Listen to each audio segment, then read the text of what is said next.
Happi House, presented by Creative Kid Stuff. Today on the Happi House, we're taking a second look at some of our favorite projects with Rona. Learn how to freshen up your fireplace with tile. Learn how to make your own light fixture. It's inexpensive and easier than you might think. I made this bench today. Find out how coming up on the Happi House. Hi, I'm Happi. I learned early on things are much easier with a little help. I also have a few tricks of my own to share. It's go time, people. Welcome to the Happi House, presented by Creative Kid Stuff. Rona, we have done some really fun projects together. I always like working with you. Correct. So one of my favorite things we did, though, was redo my fireplace because I, of course, got to reap the benefits of that. You know what? I actually loved that segment because that is the number one most talked about things. If anyone has seen the show and have seen me on it, that was the one thing that they always remember is the fireplace. Is it that easy? One thing that's been bothering me is this ugly fireplace. And when you told me I could redo it by simply putting tile on it, I was kind of astounded. Is it going to be an easy project? Because I actually can't pay for all of my projects to be done. I have to have a lot of them done by this subcontractor right here. That's how I got into this, is because I couldn't afford to pay for all of my renovations either. And so what I like to do is find inexpensive solutions to very popular problems. These tiles are absolutely perfect, and the reason why is for a person doing tile for the very first time, it's a one-step process instead of a two, meaning that when you put this up on your fireplace, you do not have to come back day number 2 and grout it. You can just stick it up, instant gratification, walk away, let it dry, you're done. So you were telling me that we can cut the back of this with... Okay, so what we can do is, there's two things. One is, because these little mosaic tiles are so small, and because they're not ceramic, they're made out of real stone, they will have very clean breaks. We can turn it around and cut most of the lines with a razor. Okay. And we can get pretty accurate. Like, you can see that this used to be a 1 foot tall tile, but when we looked, we only wanted this length, and they're all interlocking, so we'll butt them up next to one another. But really, all you have to do is cut this one to length. When we get to the corners, there are going to be a couple of tiles where we'll pop a tile off. We will mark it with a pencil where we want the line to be on the edge. Okay. And we'll put it between 2 vice grips, and it'll just be like a graham cracker or a cracker. It'll just... What are we doing first? With these lines right here, if you do a little mosaic like this and you go to push it down, sometimes you might push too hard and a row might get stuck in this crack. So my suggestion would be to get yourself some heavy-duty mastic. Okay. And the day before, you just take a flat edge like this. Just like a spackling. Yep. And you just goop it on. Don't worry about it being pretty. Don't worry about it being even. You come over to, like what you've done over here, is you just put it on and you just, it doesn't have to be perfect. You just apply it and kind of fill it in a little bit. It'll give it a little bit of support. So it's basically, I'm trying to fill in these holes so 1, I don't press into it, and 2, I'm just giving more area for my tile to adhere to. Perfect. That's exactly it. And you let that dry overnight. Okay.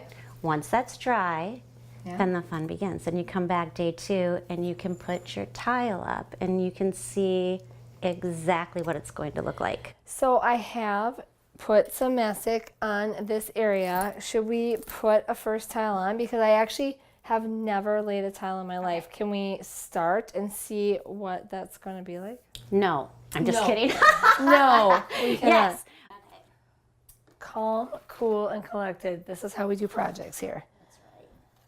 So should I just start at the bottom right here? Okay, the only reason why I thought it would be smart to start at the bottom is since we're not cutting precise cuts, if we come up here and there's a little bit of gap right here, we can always drop the second layer down a little bit to cover it. So that was my reasoning. Okay. Also, when you come down here, it's easier to stack tile on top because gravity is going to hold at least this bottom edge in place. Okay. Otherwise, you're using a lot of, you can start up here, but you'll use a lot more duct tape if you do. First thing I want to do is I want to level this. So come in here with our level, and I can see it's not level, so I've got to bring this tail end up a little bit. and you know what I forgot to grab is a wooden shim, or just any, you don't have to have a wooden shim. If you have some, well, look at that. Okay, so we'll stick him under here. Just saying. And we'll make him level. And then once this is up here, I take either a piece of flat wood or just even my level. I don't want to do it with my hands because I don't want the mosaics to go like this on the fireplace. But if I take a flat edge and just kind of push it like this. That's a great idea. There you go. And that's all you need to do. And you'll want to check for level, and that's it. My project is started. 10 years in the making. Thank you so much, Rona. You're welcome. I am ready to tackle this with you. All right. With Rona. We'll do it. We'll do it. My fireplace is very close to completion, just a few paint touch-ups, but Rona helped me and we worked through this whole thing together, and it was fairly easy. There was some putsy work as far as like matching up the tiles, but all in all, it went pretty smoothly. Right. If you have patience, you can get through it. If you just allow yourself to take time and know that there's no rush on it, you can do it. All right, and then we painted, actually stained the mantle to give it an accent, painted the doors with a fireproof paint, and I just want to show people quickly how easy it is to snap the tiles, so when you do need to fill in pieces, you don't need to use a saw. Right. So we've got a tile that we marked with a pencil line, and this is what we did when we needed to fit in little pieces. Right. And I simply snap, and it's the size I need. It is. And with these tiles, especially because they're stone, they're not ceramic, and the nature of stone is not perfect. They don't have to be perfect. It doesn't have to be a clean line. So if you look, the stones that are on the fireplace, if they were so perfect, it wouldn't give that warm feeling. It is a warm cottage look, and this is a very dramatic difference, and this fireplace is the focal point of my living room. So thank you so much for helping me with this project. Will you help me with more projects? Yes. All right. Thanks, Rona. You're welcome.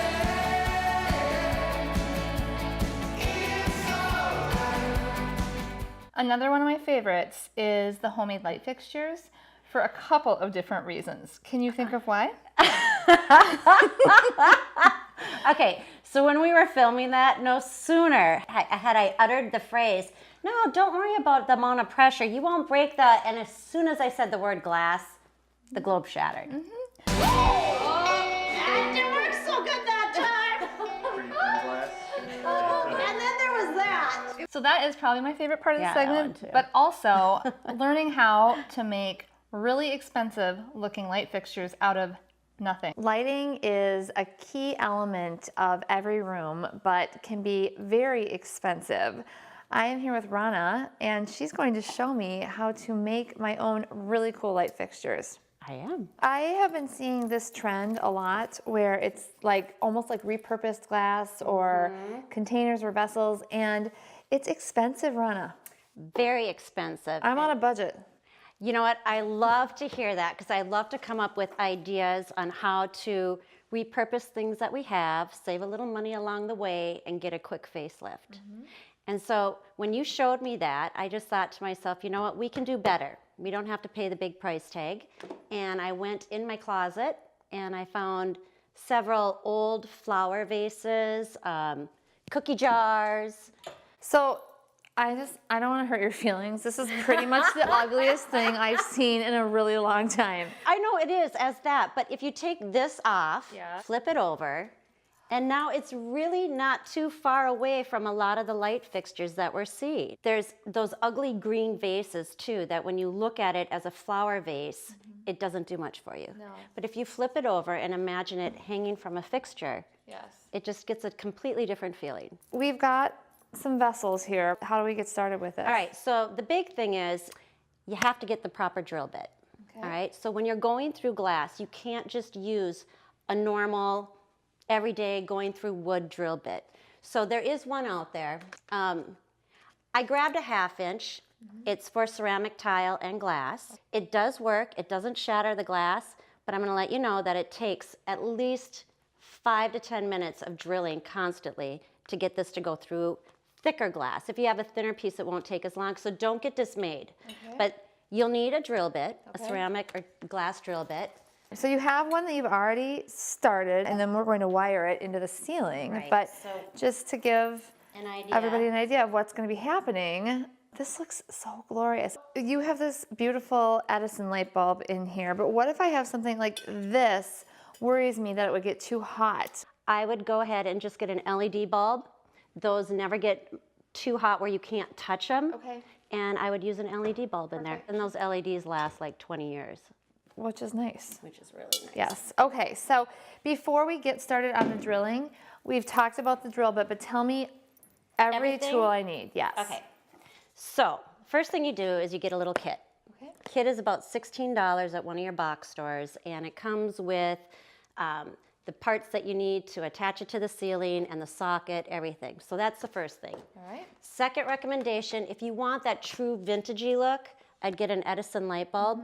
It just gives it that true vintage throwback look. These are more expensive. They're $10, but I think they're really worth the warmth of the light that I was they just give going to off. say it gives off that amber glow, which again makes or breaks the ambiance of a room. So It does, and I'll tell you what, being in my late 40s, it really makes my skin look a lot less wrinkly. So there's a trick there. that is funny. Okay. Okay, so then I grab plumber's putty because I have it. I do all kinds of projects, but you can use Play-Doh. You can use Clay, modeling clay. Yep, Okay. yep. So that and tape to market, tape measure, pencil. You don't even need the spray, but if you look on this particular light socket, this part that hangs down is white, and it kind of bugged me. So first things first, let's use that vase. Okay. And the first thing I would do is I would just get an approximate measure of where the center is. So let's stick a piece of tape up there. And what's the tape for? Because I can't mark with pencil on glass, but I can do it on tape.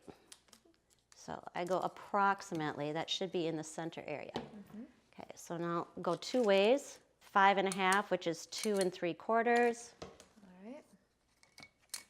I'll put it right here. And now let's go 2 3/4 this way. Okay, so center is right about here. Yep. That's where we're gonna mark our drill. And I like how you said right about here, because we want it to be as exact as possible, but does it need to be perfect? Doesn't have to be perfect. Okay. So then after we do that, here's this little trick. Okay, so when you're drilling for 10 minutes, drill bit gets hot, right? So to keep it cool, and things tend to cut better through glass and tile if you keep it wet. So in order to do that, I just use clay or plumber's putty. Be generous. Okay. And just Yeah, that's almost like the size of a Super Ball. I mean, right. So you get it and you just roll it. Build yourself a little dam. like a little, okay. A pinch pot. You build yourself a pinch pot. Little pinch pot rim. See, this is where the family could come in and help. You have your kids make you a little pinch pot right there. Now I'll pour water in there and it'll hold it in there the whole time while I'm drilling. That is pure genius. I'll put some water in there and let's move over to our drilling station. Okay. And we'll get at it.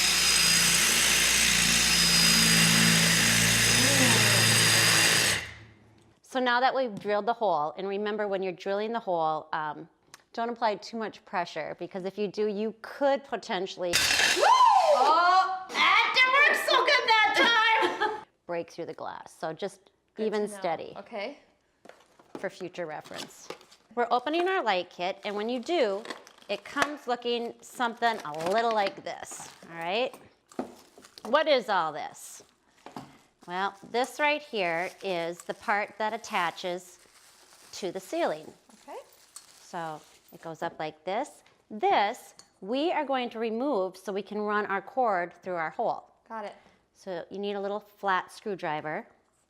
Right up here, there's a handy dandy little screw that holds that wire in. Can I do that? I was like, can we do that with our hand? Now you can. All right, hold on to that guy. Yes. And This now is my job. I have to have a job. Okay. you can hold on to that part too. 2 jobs. Now we've got this guy, and remember, we spray paint him to make him match. But here you go. And you got it? Yep. pull it through. I'm doing 3 jobs now. You are a multitasker. All right, so now he's in, and screw our light bulb in. And then what we'll do is that piece that we took off of the top. Yes. You kind of want to gauge how high or how low you want your light to hang. Got it. And once you do, you just cut your cord to length and then run it back through this way. And then put this screw on it it. in. To, yep. And we run it right through like this after it's in. Yep. Same way we took it out. And anchor it down. All right. I want to see this installed. All right. Let's do it. Let's do it.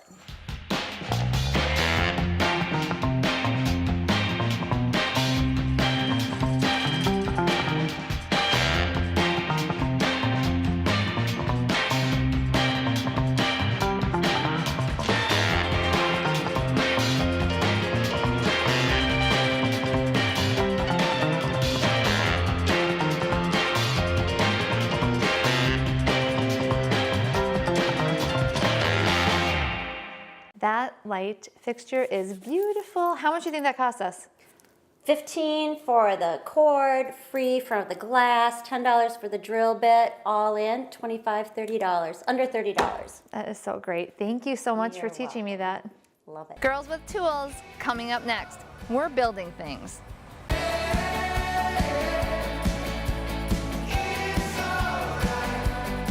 One of my very, very favorite things we did is get to use the chainsaw. I love the chainsaw bench that we made. Really cute. And then when you're using the chainsaw, you get to grunt too. You're like, oh. I like the chainsaw. If you know somebody that has a chainsaw, more often than not, they're willing and able to help you. These are quick cuts.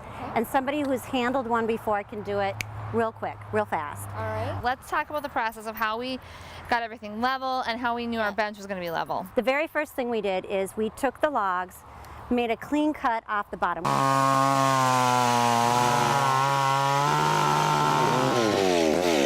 We determined what was going to be bottom and top. On some logs it's a lot easier to know, and others you just do your best guess at what looks like will be balanced.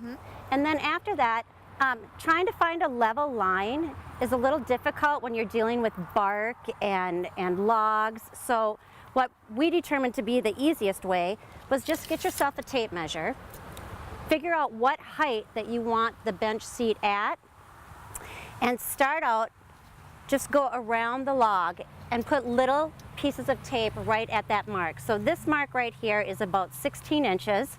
I put a little piece of tape here, I came around. Make sure it's nice and perpendicular. Don't follow the log diagonally, just put it straight down to the ground. And you go around and you just put your tape right up against the log and then put the blue tape on. We basically have this as a level, essentially. Yep. That's exactly what it is. And then you have a guide for when you take the chainsaw and you cut into the log.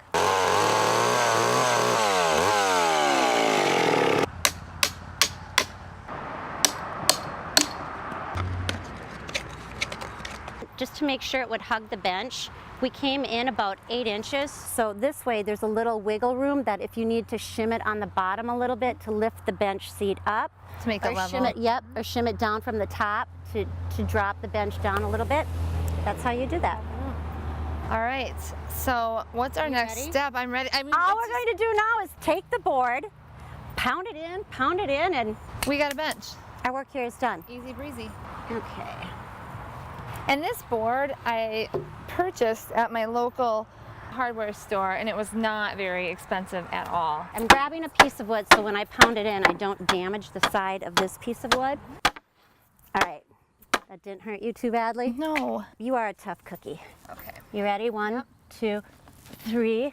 You had the hardest part there. All right. I'm going to already start. Okay.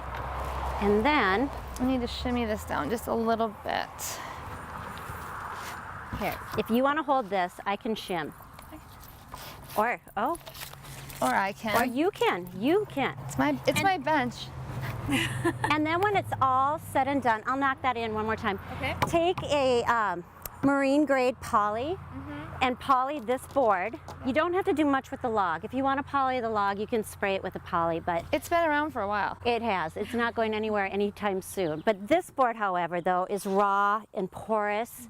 And if you want it to last a little longer, you can order online, but a marine grade exterior poly. The only thing left to do is probably just put our shims in there, right?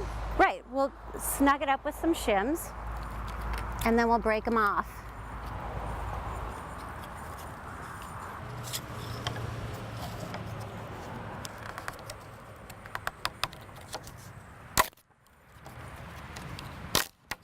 We're pounding things, we're breaking things, we're sawing things. It's a good day.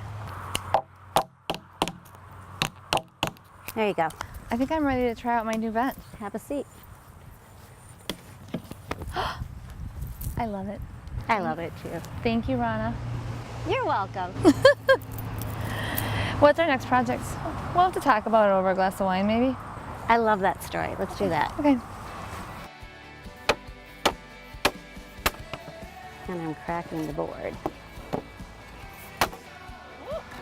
Get that? That happens. It's rogue contracting today. Okay. Is it hurting you? No. All right, I'm gonna spin it this way. Okay. And guess what? We're almost all the way in.